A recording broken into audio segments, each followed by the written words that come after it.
It's time for Solutions for Seniors to Be, here on WATD. Here to help make your golden years golden, offering guidance on programs and services available to you and your loved ones in your retirement. Now, here's your host, Chris Shea. Good Sunday morning. Hopefully this is the right place and the right time. Not like Dr. John's Right Place, Wrong Time, but just love that music. Always a great beat to get you going here on a Sunday morning. And hopefully you're not freezing too much with the weather and you're enjoying it, and Veterans Day was good for everybody. But hopefully today will be educational but also informative of some more education coming up. Some of you probably heard about a month ago, I'm part of this Empowered Aging Society, and we're doing a monthly educational seminar, for lack of a better term, on Meetup. And this month we are going to be focusing on the alphabet soup of senior living, because like anything else in the world, there's a language in and unto itself of everything, right? If you think about the job that you do, there's words and vocabulary, and there's acronyms that make sense to you. And I know that when I was helping with my mother as she was aging, the people in the facilities would say something, I'd look at them like they had four heads, and I'd say, "Can you say that in English, please?" And they'd go, "Oh, that's right, we can't speak in jargon. Sorry." Because some people know and some people don't know, and it's important to get yourself educated on how that works. So today I've brought in two ladies that are way more educated on the senior living space than I am, which is why I have them in my back pocket as helpers. But I want to let them introduce themselves, Lauren and Meghan. So we'll go with Lauren first. Introduce yourself and tell them why you are someone that should be looked to as someone who knows how to get through the alphabet soup of senior living. Well, good morning, everybody. My name's Lauren Gregory. I've been in the healthcare industry on the South Shore for close to 30 years now. So you're new. You're really new. I am. I'm brand new. Yeah, first day. So I started off in 1995 as a physical therapist assistant, where I've worked in skilled nursing facilities, commonly referred to as SNFs. I worked as a skilled home care clinician. So if you went into the hospital, you came home, and your therapist came to the house, I was the one that would come to your house. I started and sold 2 private pay home care agencies, and I was an executive director of an assisted living, and most recently director of sales for a very large community in Quincy. And now I've gone full circle to assisted living locators, and we assist families on making a decision on communities, which community is a community right, depending on what's important to the potential prospect. That would be the person moving in. What's important? Is it amenities? Is it apartment size? And we help families narrow down their search based on what's important to the family and to the prospect. So that's what I'm doing now, and I've gone full circle to it. Yep, and for those of you that weren't paying too close attention, you already used an acronym in there that when I first heard it, I was like, what are you talking about? The SNF. SNF. Right. Skilled Nursing Facility, short, SNF. Yep, but as I've gone to some of these meetings, I've heard that and been like, first time I heard it, I was like, what? What's that smell? What? Like, huh? And I'm like, finally someone said what it really was, and I was like, oh, okay. And I've done all those things because I have a thirst to know how things work. Yeah. I want to be in it to know exactly how they all work. And then I continued my quest to help families and adult children make solid decisions.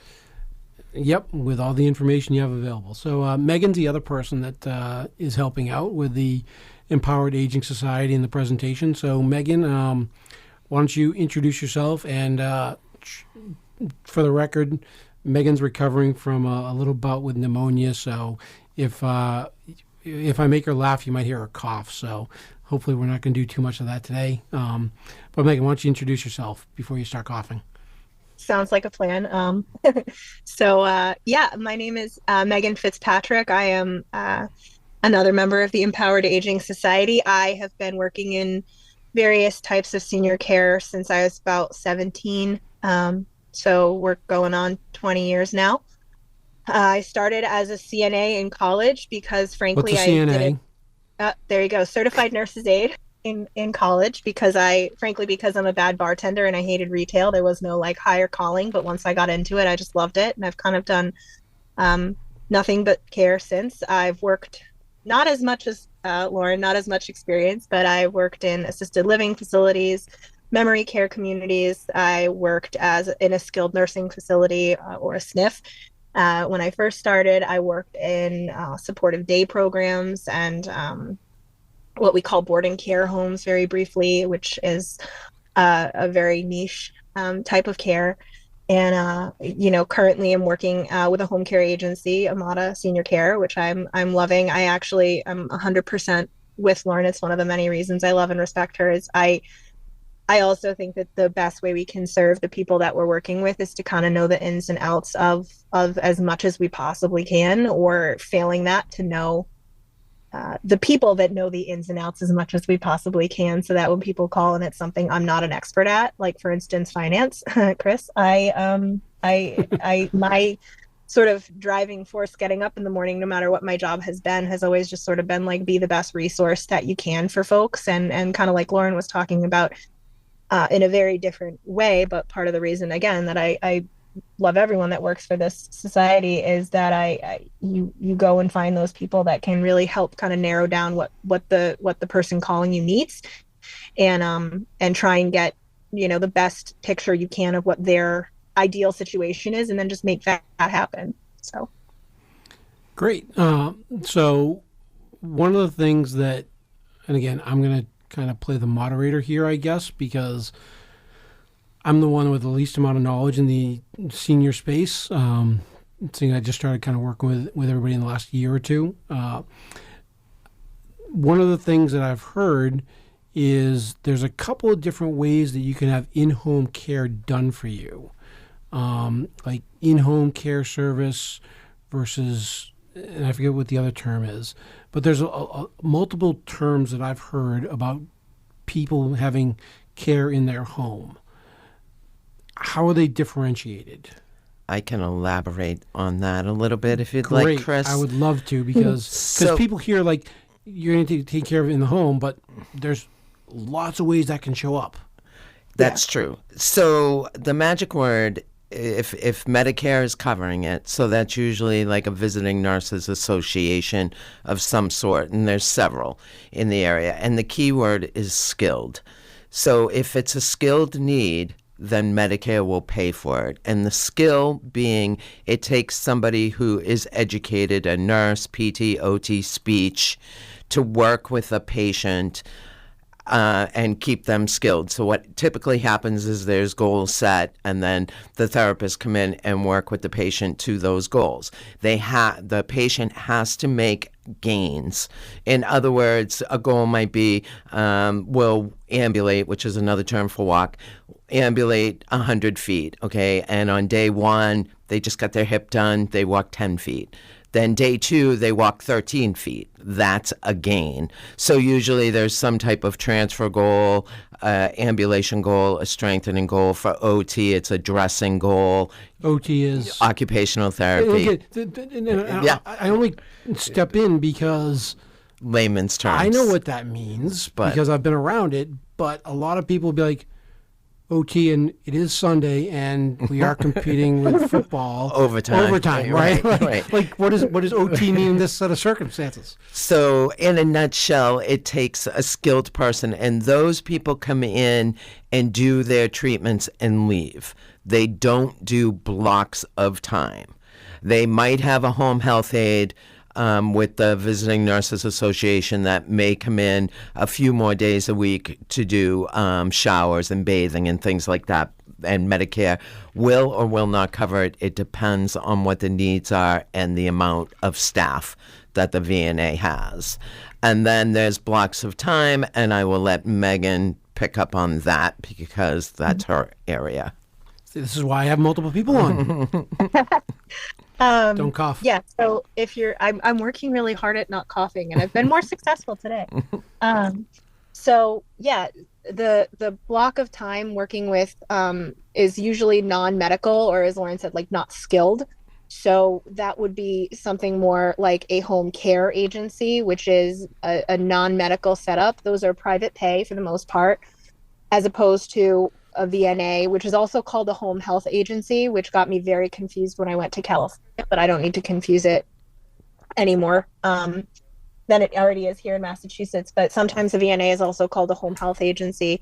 And those are usually covered. Those are almost always covered by health insurance. And the blocks of time where you have a caregiver coming in, those are usually almost always private pay. You're paying out of pocket for those, and they will come in on your schedule 7 days a week. The physical therapist, the occupational therapist, the nurses are usually on a Monday through Friday schedule, and they have a set number of times they can come visit. But when you're dealing with a home care agency, if you're dealing with the certified nurses aide or home health aides, which are two sort of professional certifications in this, you can kind of set your own schedule more or less. A lot of agencies have hourly minimums just because, you have to make it worth the caregiver's time, or the caregiver's not going to take the shift, quite frankly. But you can set a block of time up that you schedule them to be there every week, every day, 4 times a week, whatever works for you. So it's a little bit more customized to you.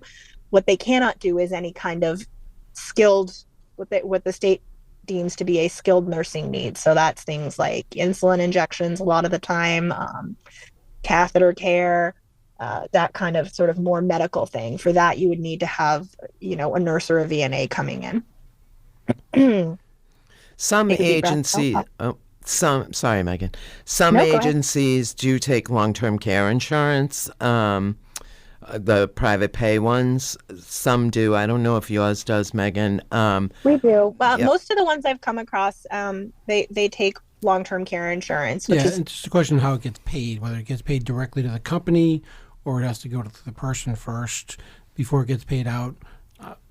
Usually that's manageable. Yeah, I always had people have the check sent directly to them, and then it depends have on them, the contract and the long-term care as to how it gets paid out, and that's why long-term care is extraordinarily challenging. And when people ask me about it, I say, yeah, long-term care is great. Number one, it's expensive. Number two, the details are extraordinarily important because it literally is a contract, and some things are covered, some things aren't. Right, so there might be a long-term care coverage contract that has X number of hours per week that they'll cover, or they won't cover certain things. So if you do have a long-term care policy, you want to get it checked out so you know exactly what's covered before you get one of these.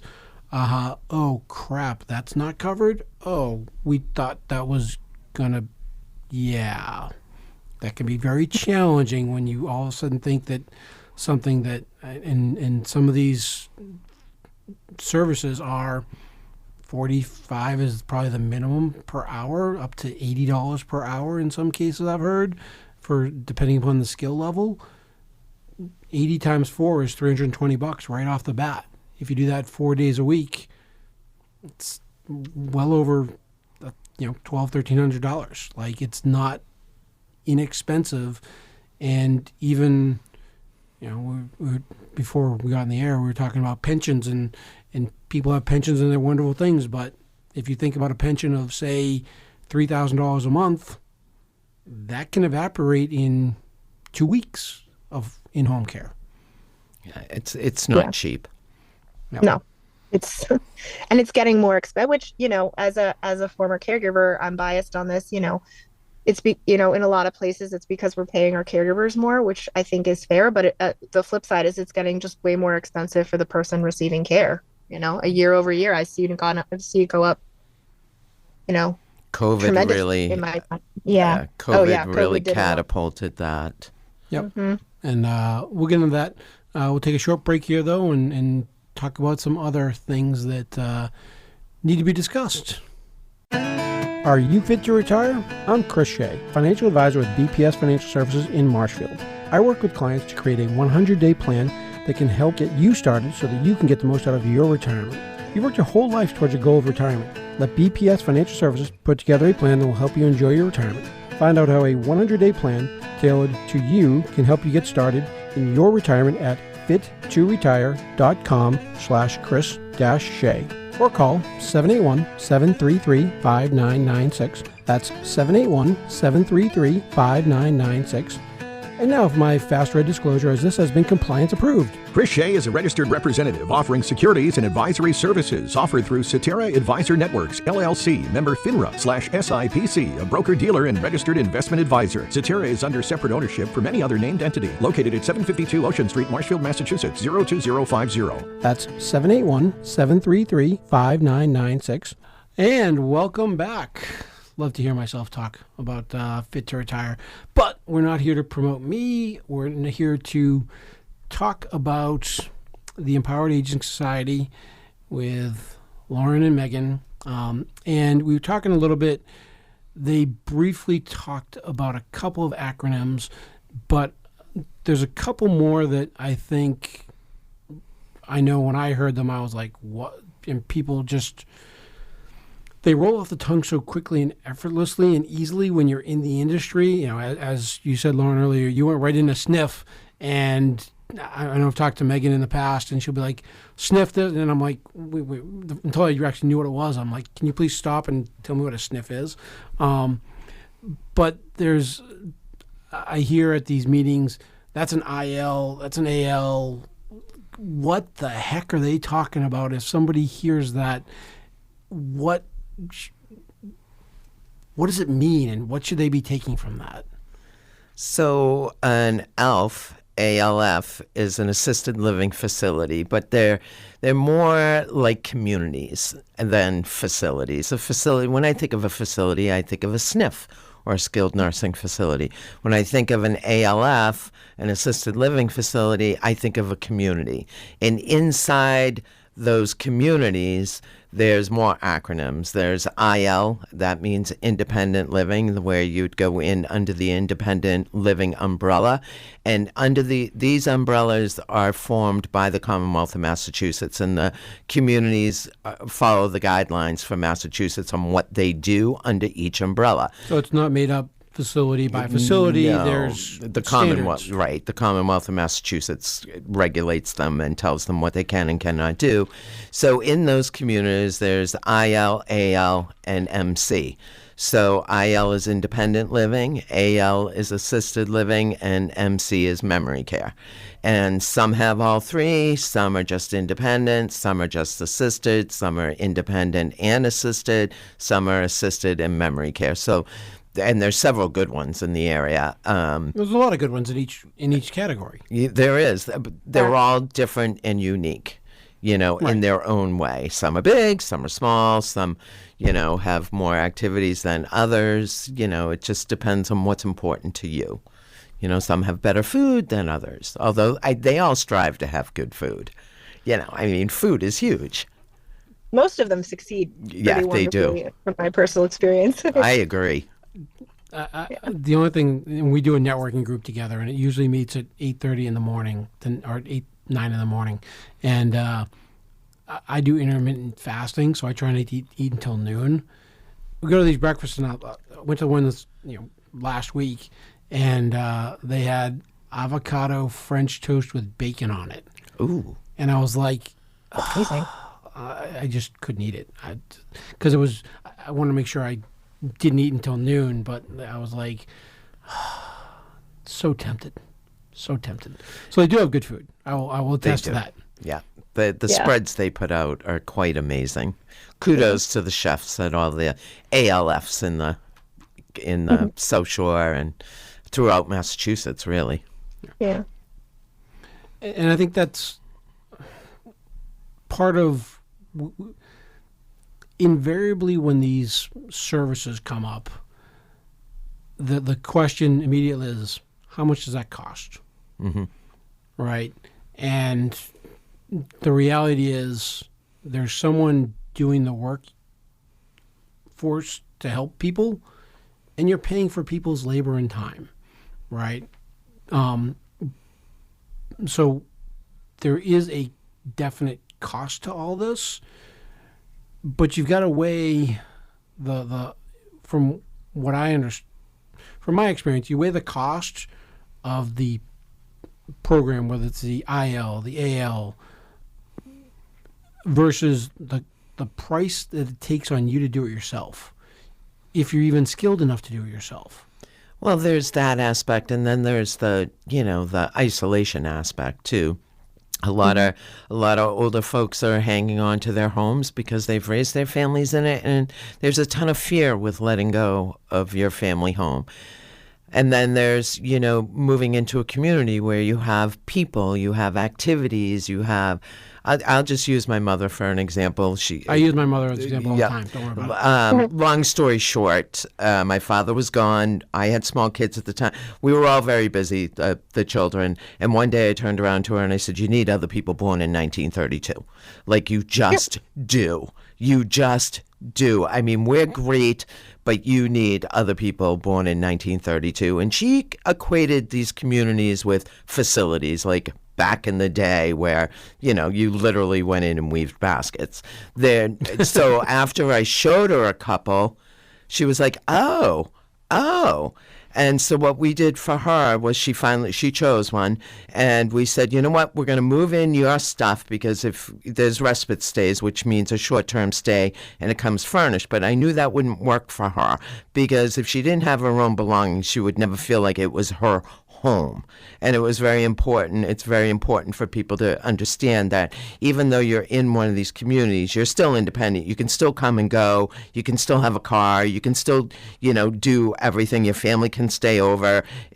You're not limited. And that was something I needed to really push home with her. And so we moved her in, and we told her, if you hate it, we'll move everything right back out. We won't sell anything. We won't do anything. 30 days later, she said, sell everything. 3 months later, she had a boyfriend. And she was with him until he passed, and she lived there very happily for 13 years until she passed away. So, it was a whole new lease on life for her. It was a whole new beginning at whatever age she was, 77 or 78, so it was a whole new beginning for her, and she thrived. And I was the director of sales in a really large community, and I heard that on a regular basis. I wish I had just done this sooner. Yeah. But they were there, ideally before a crisis, but that's just me throwing in that little, don't wait until you already fall and break a hip. If your balance is off, or you're tired of yard work or paying taxes, look into communities. There's several. Yep. Yeah, no, it's... go ahead, Megan. I was going to say, many moons ago, I was working at a Sunrise up further north of Boston, and I had a woman walk into my facility at 103 years old because she was sick of doing her own laundry, and she heard that was included in the price. Like, we that in my world is the ideal. That said, my grandmother resisted. She wouldn't, and I'm using air quotes even though this is radio, go into a home. She just refused and refused until she did fall. She broke a hip. She was by herself. She had to, so I mean, it was like worst case scenario. And when we first moved her, for the first few months, I would call, and I called the nurse first because I was already working in this industry. So I kind of figured the nurse would have a different story than she did. And the nurse, oh yeah, she went to this activity and she's eating good and that.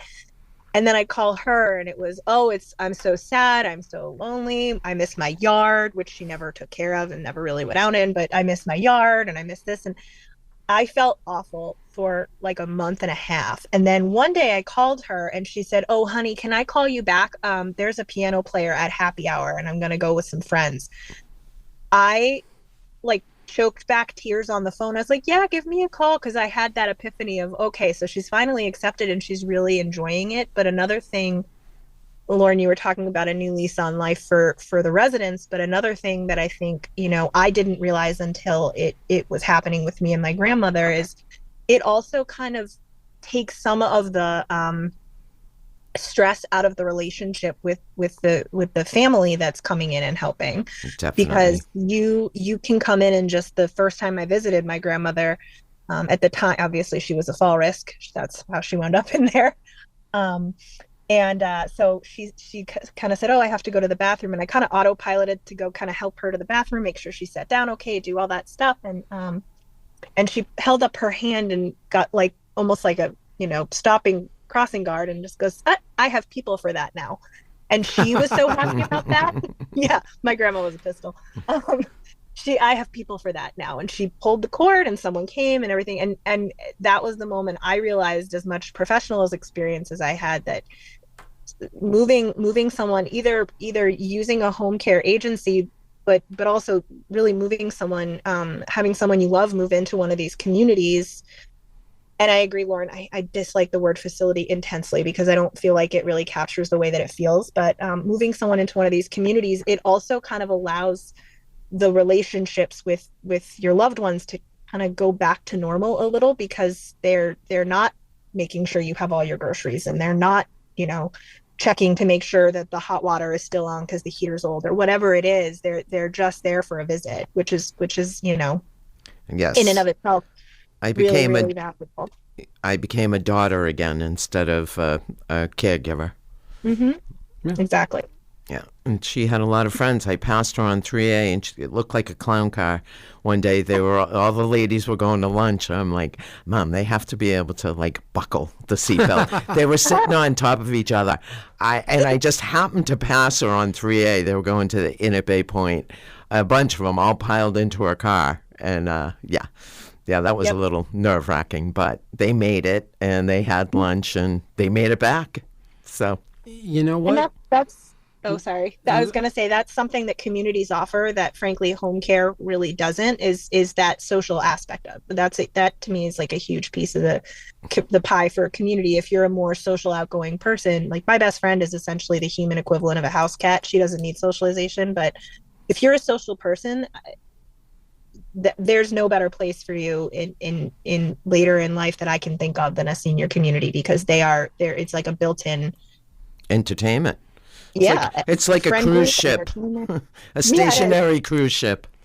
Yep. So, unfortunately, I'd love to talk to you ladies for a lot longer, and we're going to have the opportunity in a couple weeks, or actually this week. So, Meghan, why don't you tell everybody how they can find the Empowered Aging Society online and show up and listen to some more of this wonderful talk? So we have a meetup group called the Empowered Aging Society. Chris, I think, has a link. I don't know if you put the link. You can talk more about on the website, whether it's for the group or for the event that's happening. But we meet once a month. It is purely educational. Everybody in the group is somebody like Chris, myself, or Lauren that is in this industry and has experience, but none of us are trying to sell you on anything. The goal is to just educate folks on all of this stuff, and answer questions that you might have, and just also to kind of let folks know there are so many resources out there that very often, unless you're in this industry, you would never even know that they exist.